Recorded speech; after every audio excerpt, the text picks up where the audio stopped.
Everyone, and welcome. Today, we're jumping into a super common problem in quality management. How do you actually get your suppliers to follow your specific quality rules inside SAP? You know, making sure it's not just a suggestion, but a system-enforced requirement. If that sounds familiar, you are in exactly the right place. So let's put ourselves in the shoes of a quality planner. You've got these clear rules for your suppliers, right? But how do you get those rules off of a spreadsheet or an email and, actually into SAP so the system enforces them? How do you make it stick? All right, let's make this real with a classic example. Picture this. You've got a material that absolutely has to be shipped under a monitored temperature, no exceptions.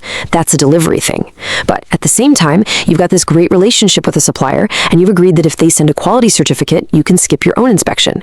So you have two totally different rules for the exact same purchase. Now what? Well, good news. SAP S4HANA actually has a really elegant way to handle this. It's not some one-size-fits-all clunky setting. Instead, it uses a very specific two-document solution that's designed for exactly these kinds of distinct requirements. And this right here, this is the key idea you need to get. SAP gets that our little scenario is really about two completely different things. First, you're trying to control the physical delivery conditions, the what of the shipment. And second, you're trying to control the quality process agreement, the how of your inspection.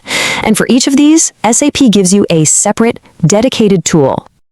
Now, the official SAP term for these tools is QM-related procurement documents. But honestly, just think of them as special master data records. Their whole job is to hold on to your quality rules and communicate them all the way through the purchasing process. Okay, check this out, because this slide really lays it all out. See the two paths? For path 1, a rule about monitored temperature. That's a rule about the material itself. It doesn't matter who sends it to us. So we link that rule directly to the material master using something called technical delivery terms. But path 2, the one about skipping inspection, that's a special deal we have with one specific supplier for that material. So we link that rule to the combination of the material and the supplier using a quality assurance document. See? Two different needs, two different paths. Okay, so let's dig into that first path. We'll start with the document that controls the physical delivery. These are called technical delivery terms, and really, their whole purpose in life is to communicate physical delivery-related info and specs to your supplier. It's the official way of saying, hey, this is how we expect this stuff to show up at our warehouse. So bringing it back to our example, this technical delivery terms document is exactly where you put that monitored temperature rule. It becomes the one official record for the physical delivery conditions. And for all you SAP users out there, here's the how-to. You're going to assign this document right in the material master record. Look for the document data tab. And because this is so important to the material, SAP actually runs a little consistency check when you save, just to make sure that required document is attached. Pretty smart, right? All right, so that takes care of the delivery. Now let's switch gears and look at the second part of our challenge, how to manage that quality process agreement with our supplier. And for that, we use what are called quality assurance documents. Now pay close attention to the definition here. These documents are for agreements about a specific material coming from a specific supplier. This isn't a general rule for everyone.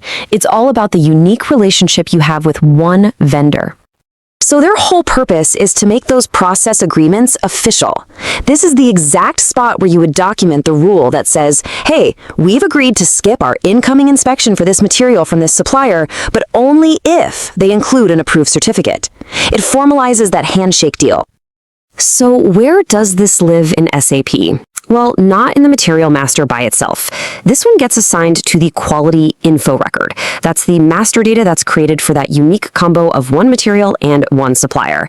And just like the other document, when you go to save this quality info record, the system does a quick check to make sure the document is actually there. Okay, so we've got these two powerful documents, and they live in two different places. But how do we actually tell SAP to start looking for them and, enforce the rules? There's one last absolutely crucial piece to this puzzle. And that brings us to the hero of the story, the QM control key. This is just a field in the quality management view of your material master, but you should really think of it as the big on switch. When you assign the right QM control key, you're basically telling the entire SAP system, hey, for this material, I want you to turn on quality controls in procurement and start checking for all the required documents. And this slide breaks down exactly how that system check works. First, you flip the switch by assigning the QM control key. Then, later on, someone goes to create a purchase order. At that moment, the system wakes up and says, wait a minute, the control key is active.